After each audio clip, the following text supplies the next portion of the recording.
This is the Digital Marketing Experts Podcast episode. No, why am I trying to sound like a radio announcer?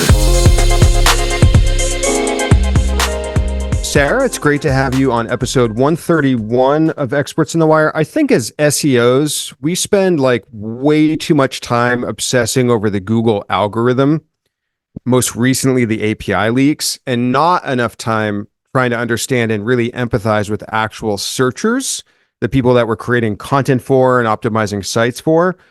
Why do you think that as SEOs and search marketers, we really need to understand the searchers and their cognitive biases? Why is that important? I think there's loads of different reasons why we need to understand, but most importantly, I think it's because humans are biased. So that means us as SEOs, we're biased, and most importantly, searchers are biased as well. And no matter how much we think that we'd like to not be biased, or that, our searchers are going to be better than that, unfortunately, it's part of the parcel of being human. So it's something that as marketers who create content for people, we need to understand them so that we can make sure that we're doing the right things online, providing them with decent content, and most importantly, not ruining the internet while we're at it. So what got you to originally want to study cognitive biases as it relates to search? I believe you have a background in psychology. Yeah, that's it. So basically, it's quite a funny story, really. I've been working in SEO now for about, 12 years? And how long ago was it? 4 or 5 years ago, I decided that I would ruin my life and go back to college and study psychology, thinking that I'd go and retrain as a clinical psychologist, looking for something new. But as I went through the course, I realized actually there's so much more the psychology has in common with marketing that would kind of be ashamed to throw away everything. So that's how, the whole search and psychology came about. And I've just been, ever since, I kind of been fascinated with social psychology and why people behave the way that they do, and how societies and social aspects kind of impact that as well. And that's where kind of cognitive biases came in, and it just kind of came up as a random idea one day, actually, rather than, this big thought that I had. Since you've been studying psychology and cognitive biases and doing your work in search, have you felt that has improved your work that you do in search? And by the way, what aspects of search? I know you work with Dragon Metrics, right? So I'd love to hear like what your sort of day-to-day, what your role is there, and how are you bringing this understanding of cognitive biases into your day-to-day? Yeah, so I'm the digital marketing director at Dragon Metrics. I used to be an international SEO director and consultant, but I moved into kind of a more general digital marketing role about a year and a half ago. And I have to be honest, I absolutely love it. I think it's so much easier doing digital marketing than it is dealing with clients and SEO and, those sort of things that you have to deal with every day when you're dealing with clients' websites. So for digital marketing with Dragon Metrics, I saw that you're speaking, you're writing articles. What does that sort of look like as far as your different areas that you're involved in? Oh gosh, I kind of do a bit of everything. So you'll find me on demos, you'll find me on live support, answering questions. Sometimes you'll find me at conferences speaking, writing articles, updating the help center, doing product launches when we have new features and stuff like that. So it's a little bit of everything. Yeah. And that sort of satisfies, I know you talk about neurodiversity in SEO and also ADHD in SEO. I did an episode with Miriam Jessier last year. We talked a lot about ADHD. I don't recall if you have ADHD or you're diagnosed, but does that sort of satisfy? I know when I do client work, it's a perfect fit for me because I'm talking about precious metals and then finances and then working with like Antiques Roadshow and then talking about like sales, right? So the topic variety I find is really nice in our profession. Does that also resonate with you as well? Oh, 100%. So yeah, I do have ADHD and I have it quite badly. I didn't realize I had it this badly until I started getting medication for it. But Mm. honestly, I could not imagine working in another industry where, you had to do 9 to 5 doing the same topic. But especially in my role now, because I'm doing so many different things, I think it takes somebody with ADHD maybe to, be able to navigate between all of the different things so quickly. And I find the same for sure. Let's talk about the actual confirmation biases. So, what I'd like to know is you talk a lot about confirmation bias. I think that's the one that you've recently spoken about. Let's dive into that. There are five others, but I want to go through confirmation bias first. What are some of the examples that you found in Google that exemplify this confirmation bias? And just sort of unpack that, like what's going on there and how does confirmation bias play out in search?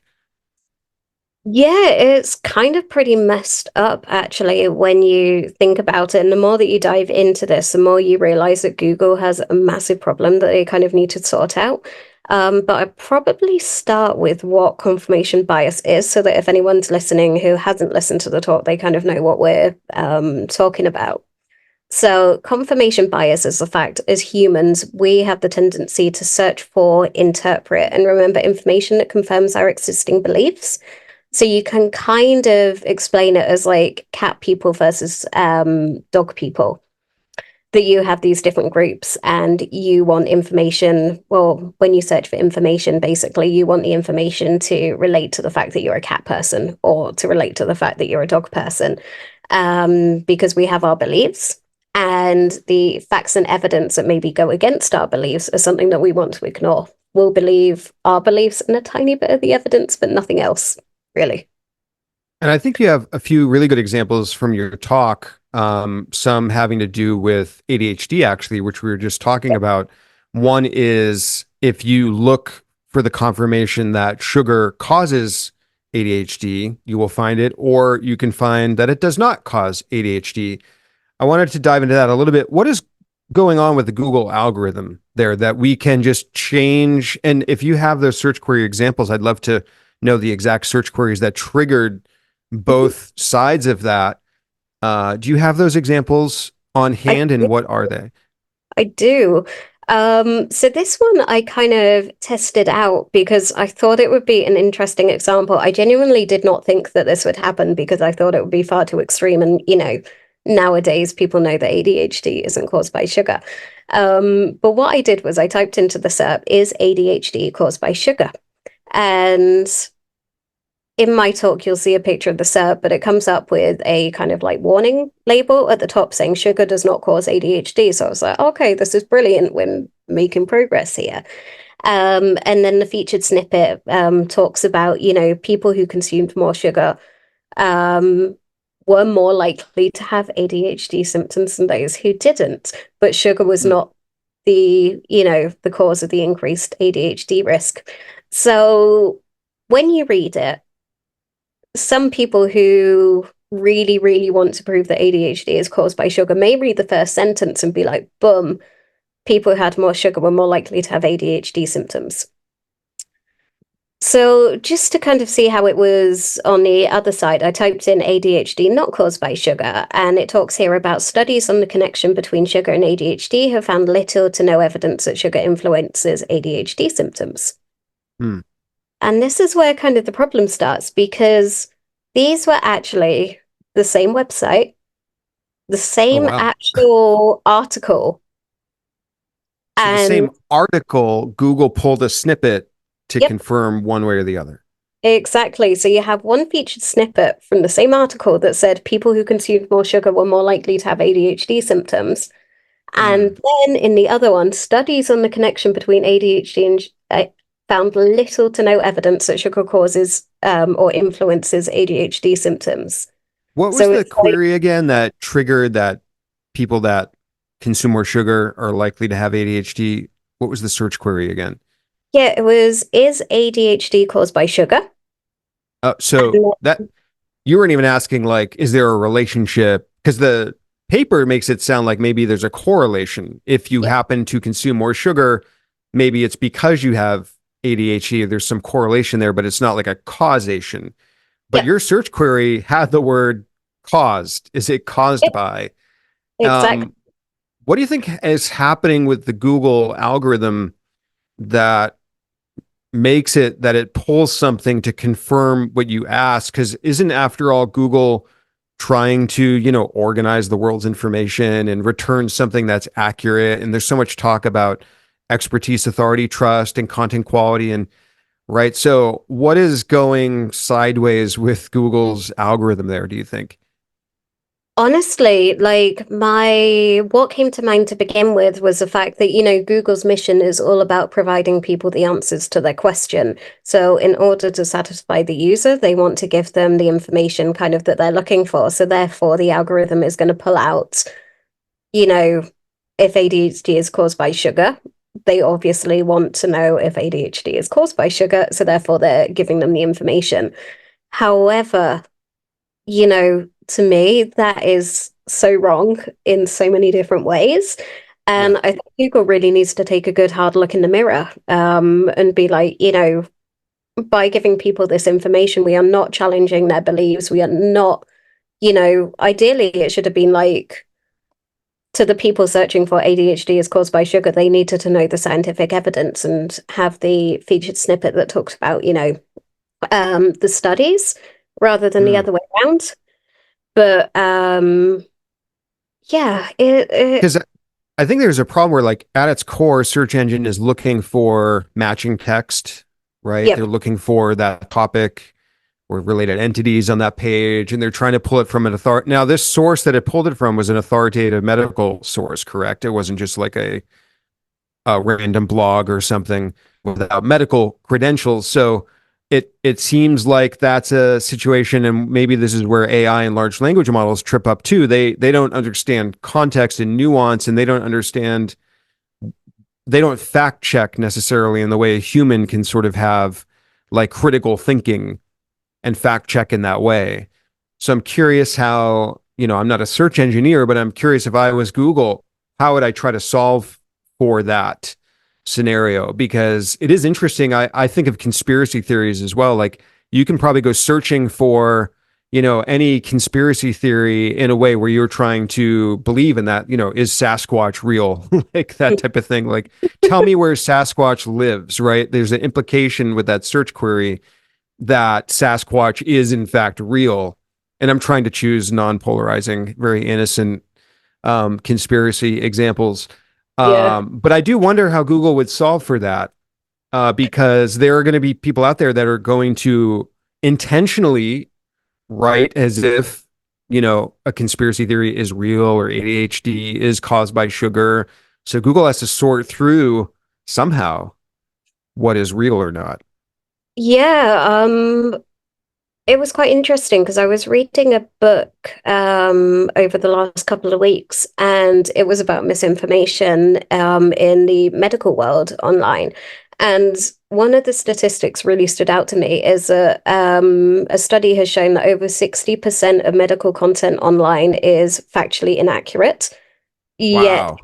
still being served to people, yet doctors are saying, no, this is not okay. And then you've got the likes of people, there's a term that I recently discovered called cyberchondria, where people are going online. Cyberchondria. Cyberchondria, it's a mix of Okay. cyber and hypochondria, where Yep. people are going online searching for their symptoms. Mm. Um, and again, another study has found that basically when people go and look for information on a particular symptom, the majority of those searches actually end up looking for a diagnosis or looking for something more severe. So by the time that these people Hmm. book a doctor's appointment, they've already gone from, say, a cold to having a brain tumor, Yeah. um, Wow. just because of the internet. And like for things like ADHD and stuff, I tested this out a little bit in non-English language results. So I Hmm. did the same search query in Czech, which is where I live, and it pulled up the absolutely worst SERP you could ever think of. It didn't have a feature snippet or anything, but it had a meta description saying, basically, is ADHD linked to food? Are you depressed, tired, or irritated? Sugar is to blame for everything. Oh, wow. Sugar's to blame Yep, for everything. And was that meta description a snippet of text from the site, or was it that site's meta description it was from the site. from the site? Wow. And What was I the think search query again that pulled that? it was the Czech version of is there a relationship between sugar and ADHD? So Oh, very oh wow. And it like went even overboard and was like not only ADHD, but everything yep, was the sugar answer. is the And was thing. that result a medical site or was it just some, nutrition blog or something or It was a mother blog, one of those baby blogs. a mom blog? Yeah, Yeah. Yeah. one of them. So Uh, that's interesting because that seems like Google, and that was Google, right? That you use, not like Baidu or something. That's Google pulling from, probably a site with lower authority and not like a medical site. Yet, Google claims that they try to pull from authoritative sources. So it is interesting because I wonder, if again, Google was like, and I'd love your take on this. Maybe Google was looking for a site that had the right snippet of text or had the right keywords or something on it and nothing authoritative. Like, so in other words, maybe there was just a content gap in the way that that particular biased question is being framed. And so I wonder if Google struggles with that part of things. It could be a little bit down to that because SEO in the Czech Republic isn't as mature as it is in English speaking websites. So we do have a Uh, lack of authoritative sources in Czech. However, there are medical websites in Czech that exist. And I did find them further down the SERPs. They just decided to show this, mum blog. And I think it's even worse actually than it would be in the States or in the UK because in the Czech Republic we do not have as much awareness as people do in, say, the US about ADHD. So there was no warning at the top saying ADHD is not caused by sugar, even hmm. though as kind of like a nation, we really need that warning because we're not able to make such a critically, we're not able to critically evaluate the text and be like, nope, that's incorrect. And again, also because it just causes so much more, danger to people and children with ADHD. If parents are looking for help, if they're looking for information and all they're getting, fed is mum blogs and stuff like that. Right. Yeah, there is a definite negative to to those things showing up. I did want to talk a little in regards to confirmation bias and how maybe we can leverage that knowledge, like the awareness that there is confirmation bias in searches. I have an example that sort of happened by accident with one of my clients a few years ago. So I worked with a precious metals site, and a lot of people search for the searches are like buy silver at spot price. And Hmm. spot price is you can't buy silver at spot price, but people Hmm. will search for that because they maybe have this bias that you can find it for that cheap. We created a piece of content that right in the title it said why you can't buy silver at spot price. And I think maybe the search query there's not as strong of a bias as like, ADHD causes or sugar causes ADHD, but there's an implicit bias or maybe just a misunderstanding as well from the user that maybe they just don't know that you can't buy silver at spot price, or maybe they do know that and they're still looking to find something that doesn't exist. And that piece did really well for years. It actually ranked quite high in Google for buy silver at spot price. And again, the post was why you can't buy silver at spot price. So to me, that's maybe one way that search marketers could leverage the knowledge of that bias. Maybe it's like going and looking for searches that have a bias in them and then being the opposite voice. Are there any other ways that as search marketers we can leverage confirmation bias that come to mind? Yeah, I wouldn't really call it leveraging, but there is definitely stuff that we can do when we're dealing with, say, medical texts or texts that, could fuel kind of this misinformation or, people not understanding where certain things come from or having lack of knowledge. So I always like to say, rather than writing to answer the search query, you need to really, think about, is this feeding into people's biases? Is this going to ruin the internet when I make this piece of content? Or do I want to do the right thing and create a piece of content that actually goes against, like you did, Hmm. goes against what the other SERPs are saying, and, helps to make the internet a better place. So I do have some tips that I always like to suggest, Hmm. if you want me to go through them. Yeah, Uh, I think myself and the listeners would love to hear what those are. yeah, so I think it always starts with kind of improving media literacy for Mm. SEOs and also for clients. So I think the first thing that we need to do is think about the sources of information where we get it from. So when we're writing blog posts, rather than just, going through the SERPs and copying basically what the other websites have on the SERPs, we need to think, where are these sources coming from? Are they correct? Are they true?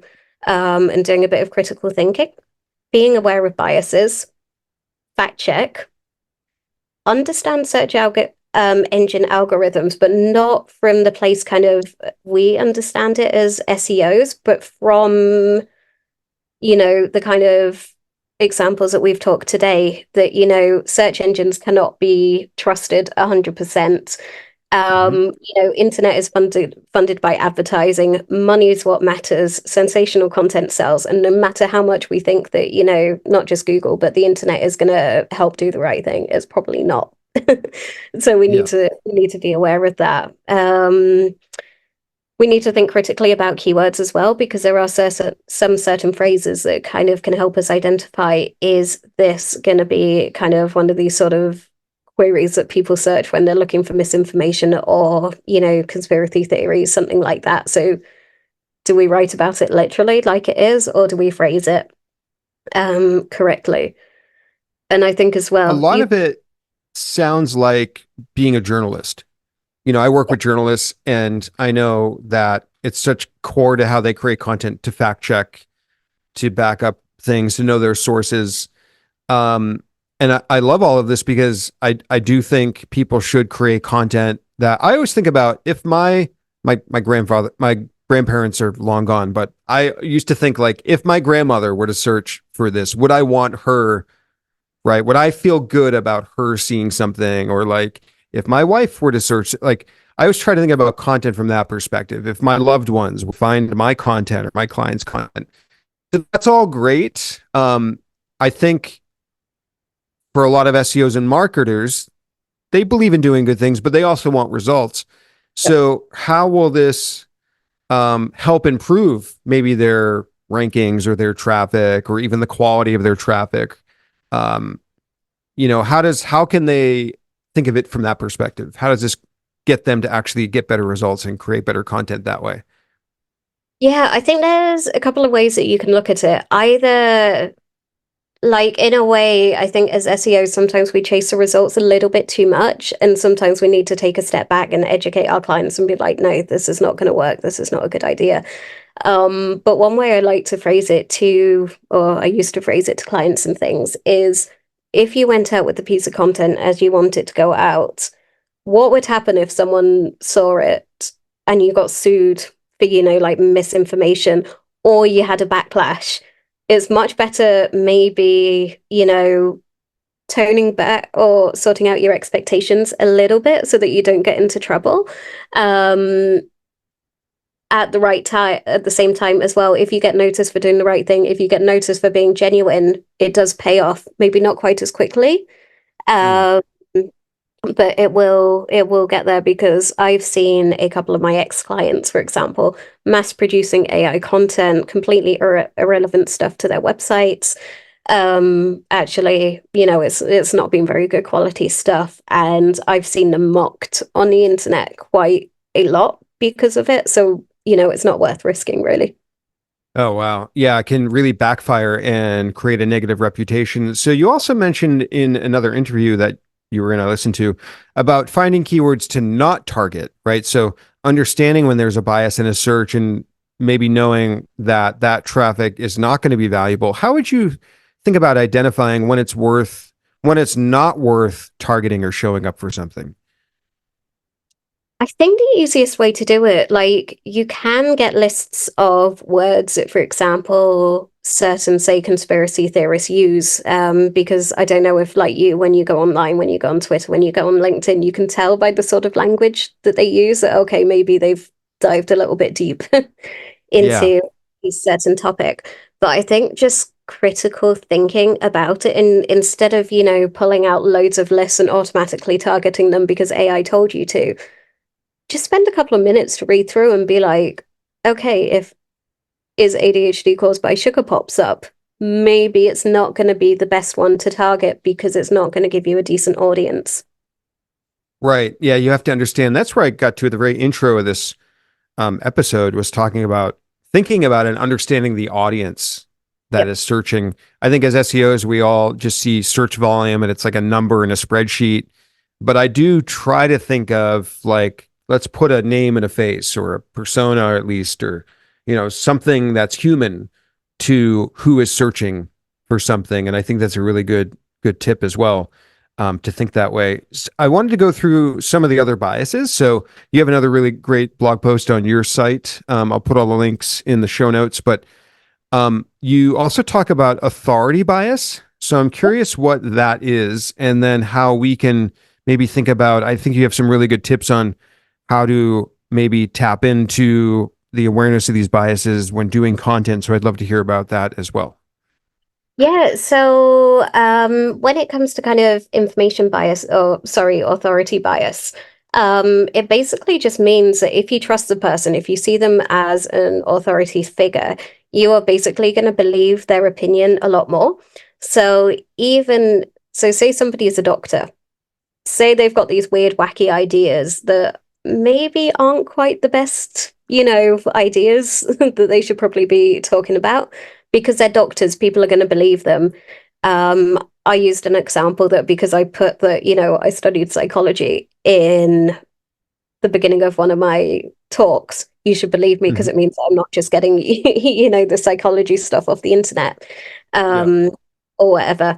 But there are definitely a couple of ways you can use it in content. So the ones that I like to include were, for example, use real life examples to showcase your expertise. Hmm. Um, I found a really good example of this the other day because my dog is about to give birth. I Uh-huh. think it's going to happen this afternoon or this evening or tomorrow at Oh, this rate. wow. I've been frantically Googling how to deliver puppies because I don't quite Hmm. feel confident enough, to deal with that. And I found a really, really good article that was for vets. It wasn't like all the typical other articles that most vets had been publishing because it was written in a way that contained kind of medical terminology, but it was explained in a way that I could understand it. Whereas the other ones had dumbed it down so much that I was like, this is just another one that's been written by AI or talked about, or copied off the SERP. It also included two bios on there. So it was written by a vet and then fact checked, or sorry, proofread by another vet of the practice. And it had their list of qualifications, kind of a little bit about them, how many dogs they'd birthed, and stuff like that. And you could tell that it wasn't written for SEO, it was written more for like informational purposes. And it really, really paid off because they had real life examples from, their experience birthing puppies. Um, you can also, as well, make sure that you're using writers with experience in the industry. And this really links into the confirmation bias as well. Like, if I was to write something on brain surgery, I would not be able to do that. Or if I was to Yeah. write something about motorbikes, I wouldn't be able to do that. And if you're using the same set of writers, your internal copywriters, for things that are small, slightly more complicated, they're not going to have the critical thinking skills to go into this and be like, okay, this is not correct. We cannot do it like this. So use What authority. about I'm trying to work with some companies that their experts, that like the experts at the companies are so strapped for time that they're not able to write content, and the companies aren't necessarily going to hire like somebody super expert level, especially if it's something that's really complicated or hard to get an expert for. So I'm trying to find ways to still leverage the experts' knowledge and information while being efficient with content creation and aware of resources, right? And that companies don't have infinite resources. So what are some ways that, let's say you don't have an expert writing the content, but you want to make sure that that content has some level of authority to it? How can people go about that? Yeah, one way that I've done this before is kind of having the writer interview the person. So get them to talk about their top tips, where they can find information about it, or even they give you the information in, say, half an hour. The copywriter will go away and write the content because the other person doesn't have time. And then what they'll do is they'll send it back to the expert on it and just say, can you read through this? Is it okay? And normally they'd be like, yep, that's fine. If not, they'll correct it or just give some tips of, okay, maybe this can be explained a little bit better. And that way you kind of get the best of both worlds. Yeah, I like that. I was also wondering, there's a company I work with where the original owner blogged for like 10 years, right? The old school blog where it would be like 2 paragraphs or like 3 paragraphs, just total stream of consciousness type of blog, almost like what you'd see on LinkedIn nowadays. And we were just chatting about like, I wonder if we could take all of his content, thousands and thousands of words, and put it in some sort of AI and be like, this is the tone. Like, because essentially he represents the tone and the aesthetic of the brand. So we wanted to try to make some of the newer content fit the style and the tone of his original writing and his perspectives. And I wondered if that was possible to do with some sort of AI, right? Like load all of his writing and sort of say, this is the style and tone. Now here's a new article. Make the new article sound and fit that tone. I don't know. I haven't tried it. I don't know if you've tried anything like that or know if that's possible, but I'm just sort of thinking out loud about another way to bring in maybe an expert tone into something that is well researched, fact checked, etc. But that writer doesn't necessarily have the voice of that founder. I've actually heard of somebody doing that before. I haven't done it myself, but I remember somebody reaching out to me and being like, "Oh, you liked my post," and I was like, "Well, yeah, I did. It was, I always like your post." And they were like, "Did you realize I wrote it? It was written by AI?" And I was like, "What? No." Oh wow. And they'd actually, trained the AI on their LinkedIn posts and all of the content that they've written, and I genuinely could not tell the difference. Oh wow. Well, that's cool. All right. Well, I have one case study of that being a good option. If there's other things about authority bias, I'd love to hear those. But if not, I know the next one is anchoring bias. So what is that and how can we incorporate that in our content? Yeah, so anchoring bias is where people basically put more value on the first piece of information that they see and then use Hmm. that as a benchmark moving forward. So I kind of gave the example of having two teddy bears, and basically they were both priced at $4.99, but one was in the sale and it was originally $5.99. Hmm. So people who see that it was $5.99 originally are going to buy the $4.99 bet because they're like, oh my gosh, I got a good deal. There's $1 off. Whereas the people who saw it just as $4.99 are going to be like, that's a bit expensive. Don't want to buy that. So Apple are really, really good at doing that. So what they normally Yeah. do is kind of put the most expensive price first. And a lot of SaaS Mhm. companies do that as well, where they put their most expensive subscription first. And then they kind of go down and make it cheaper the more you read or the more across you get on the web page. And that Yeah. way, when you're looking at, say, the most expensive iPhone that costs over $1,000, you're like, oh my gosh, that's really expensive. I'm not going to pay that. But then you get down to the cheaper model that's say $600, and you're like, oh my gosh, this is a really good deal because it's not over $1,000, even though $600 on a phone is actually still quite expensive. Is that anchoring only done with numbers and prices, or is there any sort of anchoring bias that is not like quantitative in that way? Um, to be honest, most like relevant examples that I've seen for SEOs and for marketing are definitely kind of the ones with numbers or different bits of it, Yeah. you know, pricing on e-shops and that kind of thing. One other thing you can do is use social proof as Okay. kind of anchoring bias. So that Hmm. when people hear of your brand, they're like, oh my gosh, I remember the social proof. I remember that they did this and they're brilliant. So you get those kind of positive feelings. But I would definitely say try the pricing if you are working for an e-shop or something like that and see how you get on. The next one is one I don't think I'd ever heard of. Maybe I'll know the concept. Is it pronounced MER or MER exposure effect?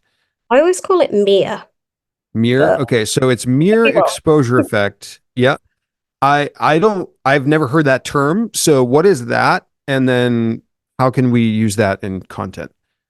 Yeah, so mere exposure effect basically refers to the fact that people tend to like and believe things or information that they're used to because people don't like new things and they find it extremely uncomfortable. So they're going to Hmm. like things that are familiar rather than unfamiliar things. Um, so what you can do with this is basically it also has quite a strong link to impulse buying, surprisingly. So when you go to shops, Huh. if you see things in the till area, um, that's why you buy those silly little purchases or the chocolate bar that's by the checkouts and stuff like that. Or if you go to IKEA, you see all of the smaller little purchases and then you realize you spent a fortune. So um, is there an element of like habit to that effect?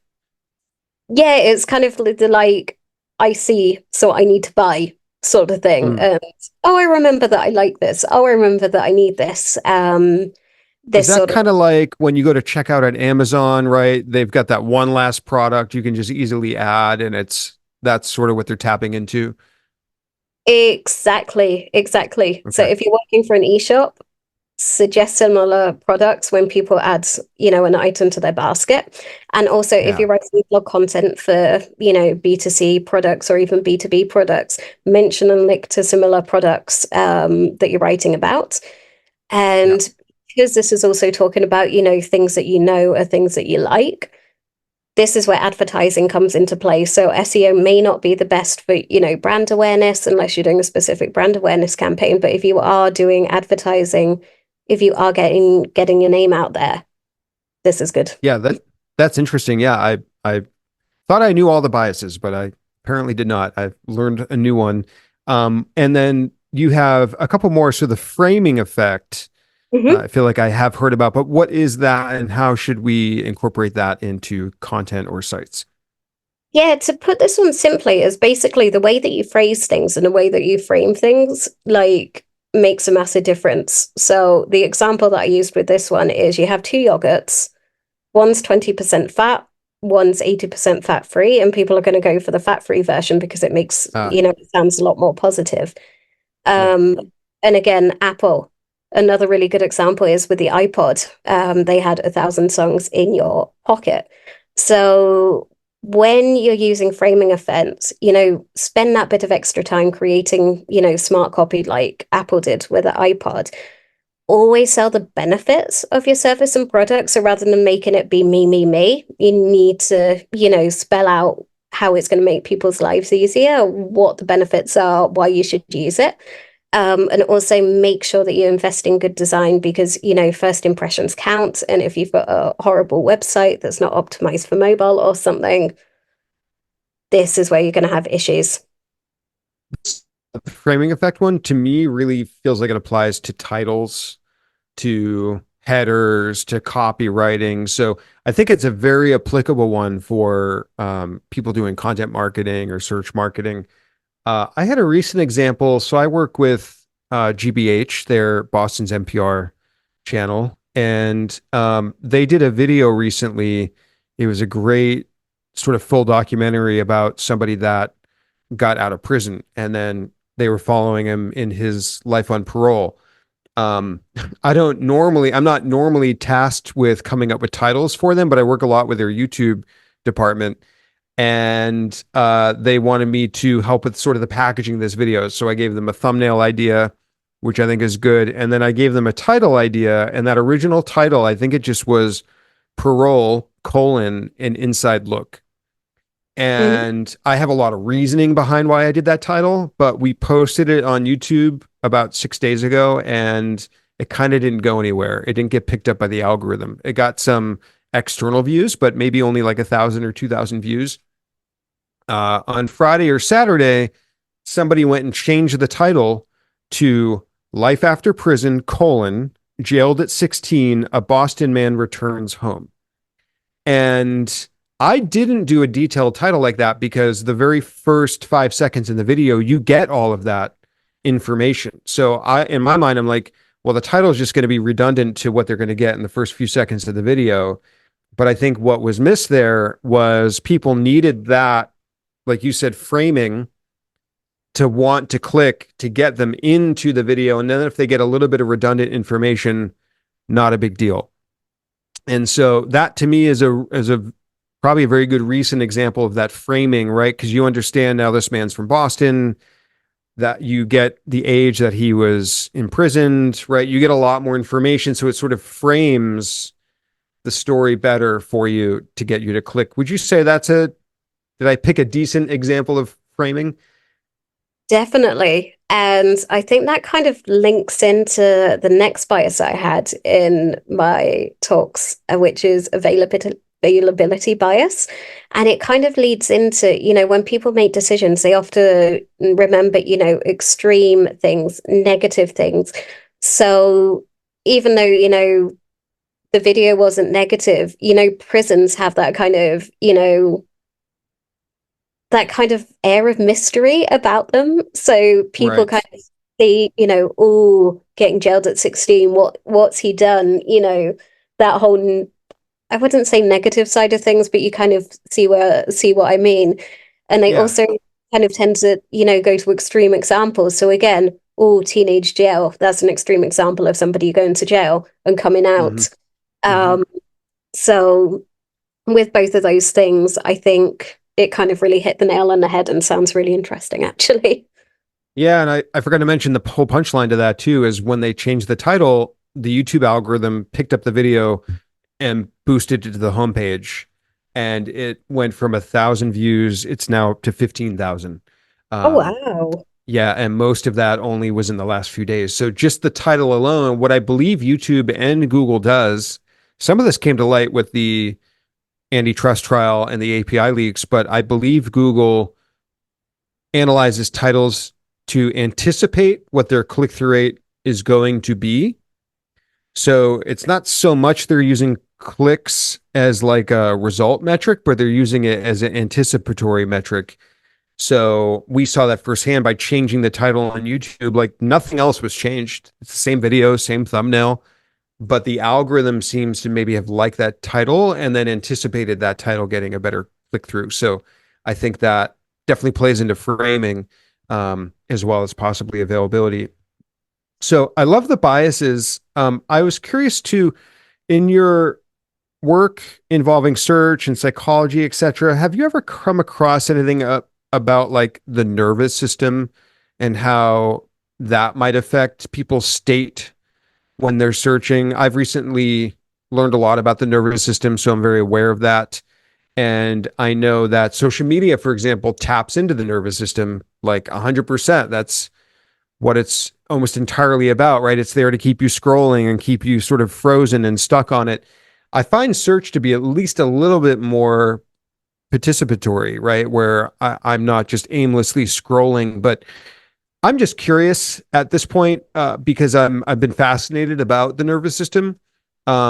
Is there any way that you think that that affects maybe how people search or how we can try to, again, better understand and empathize with people searching. Yeah, oh my gosh. I think one of the rabbit holes that I've been going down for the last month has been, social media and how all of these kind of things spread with the misinformation, the conspiracy theories, all of the kind of, fake news and negative side of social media. Mhm. And there is so much psychology that goes into that, and how, unfortunately, it is social media platforms which are, designed to be addictive. They're promoting things a bit like the example that you shared with YouTube, suddenly, getting a lot more views. Things that they see will kind of cause outrage or, spark a fierce debate because they want engagement. That's what gets them advertising revenue. So they are actually, going to um extort that, if that's the right word, if you get what I mean. Yeah. Yeah. um and some, it's extreme because if people don't have the media literacy, one of the recent examples that I've been reading is a case study of how Facebook actually contributed to genocide in Myanmar, Wow. because Facebook did not understand the lack of digital literacy in Myanmar. They did not understand how people used the internet there, and it was slightly different. And when people started saying, hey, hang on a minute, you're promoting, genocidal content, or content that, contains really damaging fake news about certain, ethnic minorities within the country, which is then getting picked up by journalists and getting reported as real news rather than, fake news. They Hmm. didn't understand the impact of that because it was too soon, and they didn't fix it. They didn't solve anything. And it turned out really, really bad. Um, so yeah, anyway, so I'm getting a bit distracted. Um, but it just impacts people so much more, and their brains and their nervous systems a lot more than, we like to think. Luckily, with search, it's not quite so bad, but you do have the people who kind of doom scroll and search for things, and then they start looking for information that confirms their belief. So they might see something that's on Facebook, and they might do a Google search to find out if, say, XYZ is really real. Then they'll come across a blog post that says it's real, and then they'll continue going down this rabbit hole. When they come across content that, say, written by conspiracy theorists or stuff like that, it just sends them Yeah. further into, more despair. Yeah. So Yeah. And I'm kind of wondering and almost thinking out loud here. I know with the nervous system, right? You're either rest and digest or you're fight and flight, and then you're freeze. And I wonder if it's worthwhile to think about, like, imagine somebody that's in kind of a freeze state, right? Maybe searching for a product even online. And how can you position or word your content or something to get them out of that state to then actually make a purchase, right? Because I know myself, like, I've gone probably crazy looking for like drum equipment or something like that. But there's like decision this, and there's too many choices, and there's too many reviews. But I can often reflect on a time where maybe I found that like one just well written, easy to understand review that makes me feel like calmer about that purchase decision. And so that's not logical at all. That's more of like an actual nervous system state where, my brain was bouncing all over the place. And then I find this one thing that's really helpful, and sort of calms the nervous system in that way. So I wonder if that's something else that people doing content or e-com sites or something can think about incorporating. I think one way that e-commerce sites can do this, again, is based off another case study that I've written, but I think especially for us ADHD folk, we're really bad at impulse buying. And we are very prone to kind of, becoming addicted to shopping and, addicted to online purchases and things like that. And the way eBay used to run with, their bidding and auctions and things like that used to be really dangerous for vulnerable people like Mm, ADHD folk. And their way of trying to do something about it was having one blog post about the issue, hidden like being hidden far away somewhere. Whereas if you had an e-shop and you wanted to do it more ethically minded, you could make sure that you tone down some of these, addictive features. And that as well, you have information that is clearly stated on certain areas, that talks about the dangers of, becoming addicted to online shopping, or even, targeting keywords about, ADHD, impulse buying, stuff like that. And instead of trying to target people based on these vulnerabilities, find right content that actually helps people. And then, it can make the internet a bit of a better place. Yeah, that was my thought too. It also reminds me of certain like ADA and accessibility considerations as well. And I think I may not have mentioned when I first brought up ADHD in the beginning, and I talked about this with Miriam as well. So I had a brain scan done maybe about a year and a half ago, and that brain scan picked up moderate levels of ADHD or correlation or correlative like brain patterns, right? So it's something that once I had that brain scan and then had an awareness, so it's not the same as a diagnosis like you would get like when you do this sort of evaluation. And I opted to not do any medication or anything like that. I have a lot of coping mechanisms, but the ADHD something is something that I'm very have a lot of experience with firsthand as well. I did want to ask a few quick questions. What role do you think biases maybe play in how people delivered and or reacted to the API leaks? Oh, now this is a good one. I will probably become the most hated woman on the internet when I start giving my opinions, so I apologize in advance. No Uh, worries. but basically, in SEO, we have a massive problem that people tend to follow the crowd. And again, these are more different cognitive biases at play. That when we get an idea, we kind of jump on the bandwagon. So there's this kind of sense of industry outrage about the API leak, and people don't actually engage in critical thinking. They just, if you've been on LinkedIn over the last few weeks, you would have seen it, it exploded. People are going to change, the SEO strategies up. Oh my gosh, this is like the biggest news in the world. When actually, you need to take 5 minutes. You need to, sit down and realize, okay, this leak was, well, it wasn't recent. Well, the leak was recent, but the documentation wasn't recent. That actually a lot of SEO practices that we've built up or that we're used to, we've got the actual evidence that tells you what good SEO is. So why do we need to change what we're doing, which we know works, just because of some leak? You know, we're far too quick to jump on the And bandwagon. are there particular biases that may, and I see this with case studies too. I see people sharing case studies on LinkedIn, like we did content and we updated content and we did technical audits and we did link building, and they list like 7 things and then a chart of traffic growth. And I can look at that with many years of experience and sort of like, I know for sure not all of those 7 things contributed to this traffic growth. It literally might have been one blog post that just hit something right with the right keywords. I see that all the time where like I look at traffic growth charts and it's just one blog post that did that. So what are the biases at play when somebody sort of thinks the API leaks represent Google lying to us, or when they think these like 19 things they did and then have a growth chart, like what are the specific biases that play there? And then how can we try to not let those affect us?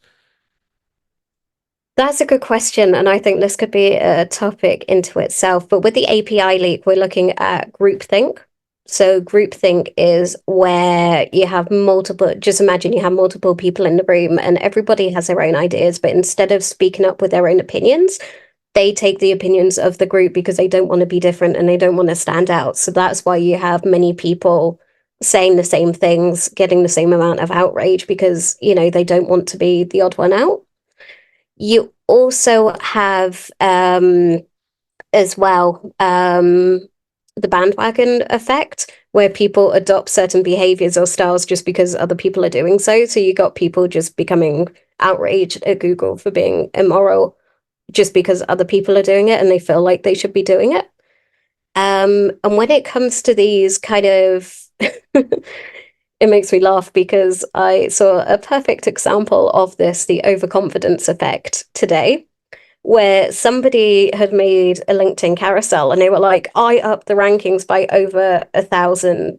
I ranked over 1,000 keywords for my client, and this is how I did it. I wrote some blog posts, I built some links. It was basically just bulk standard stuff that you should Yeah. have been doing. And when it came to the example, they got 300 keywords ranking. Okay. That's it out Yeah. of their Yeah. um, and you've got all of these people who are, skyrocketing their rankings and doing all of that. I wish I had that confidence, but there are a lot of people who are completely overconfident. Overconfident. Yeah. Um, It's a very, unfortunately, stereotypical persona where you see people sharing things with just obscene levels of confidence. I'm glad you put a name to that because I see that so much, and it definitely is something when I see that. And then the thing that bothers me the most about it is all the people that see those confident posts and then believe it. And then when you were doing more like SEO work with clients, and I do SEO work with clients now, I, you probably heard it all the time, like clients coming to me going, "Oh, we got to do this thing that I saw in some carousel post on LinkedIn," and people, like you said, changing their entire strategy just because a few confident people wanted to get. And the thing I think sad about it is like the people that do these posts on LinkedIn, they're just doing it for the vanity metrics of it. And that's a whole ecosystem where people are literally changing their entire strategy because somebody wanted, a bunch of uh, likes on LinkedIn or something. yeah, like when you look at it from a psychological point of view, these people kind of genuinely believe that they are so good at SEO, which is why they're sharing this stuff. But That's in a way, fascinating. Yeah. like you said, it's really, really sad because A, you get the clients who believe everything when actually it's just not very good. And the other thing that makes me sad as well is when people start, boasting about I did XYZ, you have the newbies in the industry who feel like they're shit because they're comparing themselves to these Mm, people. Why aren't I getting these opportunities? Why aren't I doing that? Why are they getting all of these? Because they've kind of overinflated everything. They've overinflated their abilities. And I think a lot of neurodivergent people suffer with this a hmm. lot because we're quite modest. We're not very good at selling ourselves. So therefore, when you compare a neurodivergent person to somebody who's overconfident, it doesn't really end well. And I see something that I see a lot with neurodivergence in SEO is that you've got unemployed people who are going up against these overconfident people in interviews, and the clients are taking the overconfident people because they can walk, they can talk the talk. And then you've got neurodivergent folk who are not good at selling themselves, but amazing at their jobs, who are missing out on their roles and are staying unemployed for months because of it. Mm. Yeah, and I'll say for anybody out there listening, I've been doing SEO over 15 years, and sometimes I can sound confident or maybe a little bit, but I see those posts now, and I still am like, oh my goodness, I haven't been able to do like that exact thing that I saw. So even for myself, somebody with many, many years of experience and lots of case studies, I still don't feel. It's a little bit of that sort of like imposter syndrome sort of thing. So that happens, I think, to all of us. And how does, it was fascinating. You said the person that's overconfident really believes they're actually very good at SEO. How does that happen? What is going on there psychologically where somebody just, they're so confident and they have these blinders on that they believe they're that good at SEO? There are so many different reasons why people could, think of this. And, it would be wrong of me to assume why all of everybody's like that because there are so many different reasons. It could be because they were overpraised when they were kids or something, or because their Mm, personality traits lead more to say certain personality traits which are more, associated with being overconfident or things like that. I think you just got to learn to take it with a pinch of salt and just notice, you know, it's a bit like with misinformation. See the sort of style of posts that these people are making, and then just say, okay, it doesn't matter that I'm not like them. It doesn't matter that I'm not that good because these people are just being overconfident. Yeah, And it is. that It's helped me. it you feel like you're pushing a boulder up a mountain because you see all of the um, vanity metrics and positive signals that can achieve on social media, right? And it gets you in this trap where you're like, well, that post got, 200 thumbs up and a bunch of comments and reshares and stuff like that. So and that's where social media is tapping into all of Yeah. these, vulnerabilities that maybe we have. Um, all that's fascinating. I know we've been chatting for a while. I appreciate you being on the episode and also being a good sport with my audio issues at the beginning. I did want to ask just one or two last quick things. So, to step back a little bit, I mean, we've learned a lot about biases, and to me, it's in the spirit of really trying to understand searches and the humans behind searches and like who we're really creating content for. What else can we do to understand searchers better?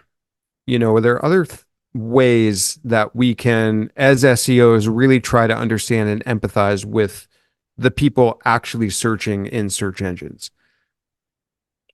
Yeah, I think you just got to try and see things on different people's levels because I know sometimes like when we're an expert in, particular areas, we can often, everybody's guilty of looking down on other people and being like, oh, why don't they know that? Oh, they, looking down on certain things negatively. And just remember that there's a reason why people are searching for these things. We need to educate them. Take some time to understand who these people really are, because not only will it help you make better content, but it will help you understand the aims of the businesses that you're working for, be it in-house or be it, agency wise. Um, and it just, rather than just doing demographics of, this guy is over 50, so I need to write some content that's for that. When you deep dive into their wants, their needs, their wishes, their pain points, more like that, it's a much better way of doing things.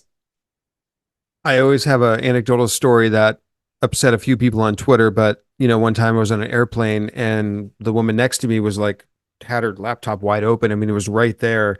So when I could see she was in Google, I took a few peeks at it to look at like how is this person searching, like, and I have this own, I have like a self-awareness where if she were in her email, like I'm not going to read this person's email. So anyway, some people had opinions about you shouldn't look at somebody else's computer, but it was like 2 feet away from me in a public space.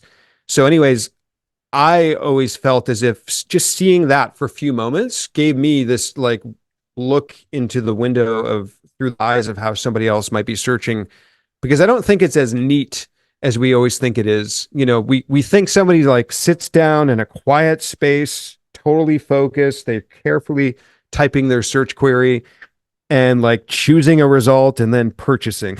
Like it's not, it's far more chaotic than that. And I think that's one thing I saw from this woman that was searching for like headphones or something on the airplane next to me. So I wonder if there are ways to actually, almost like in a UX study or something, like be able to watch people perform searches. To me feels like it's a bit eye-opening as well. I've done that before actually for projects. I had to do Oh yeah. something for it was a medical company targeting doctors in Slovakia. Hmm. So I actually, when I had my doctor's appointments, I'm one of these unlucky people that has quite a lot. I actually watched them Google while I was there. because you don't think of doctors Googling to find out information because you think of them as kind of this all-encompassing, excellent knowledge kind of person who never needs to Google anything. But watching them look through websites and look for studies was fascinating. And I'm lucky that I have a few friends who are doctors, so they, allowed me to do this. But I think if you take the time to actually, speak to the searchers, you'll find out so much because, people who are looking for if ADHD is caused by sugar, it could be an angry person typing, it could be, a tired mum typing. It's not somebody who's sitting down rationally thinking, oh, I know, I'm going to Google if ADHD is caused by sugar today. Yeah, or a doctor in a noisy office that only has a few minutes to find something. So I just want to ask one last question. So is there anyone else you recommend following or any sites to read or where else, if we're interested, can we get any info on cognitive biases, especially as it may relate to SEO? Yeah, there's three brilliant ladies I actually always recommend looking at. So there is Julia Panozzo, who's an ex-neuroscience or neuro researcher who went from, studying brains and now she works in SEO.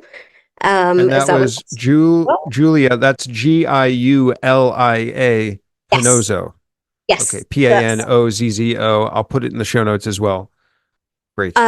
I'd also suggest following Miriam Jessier, because she's really good at looking at this from like a sociology point of view as well. And then you've also got Petra Kish-Herzog, who is also studying neuroscience and has some amazing ideas on cognitive biases and this kind of thing as well.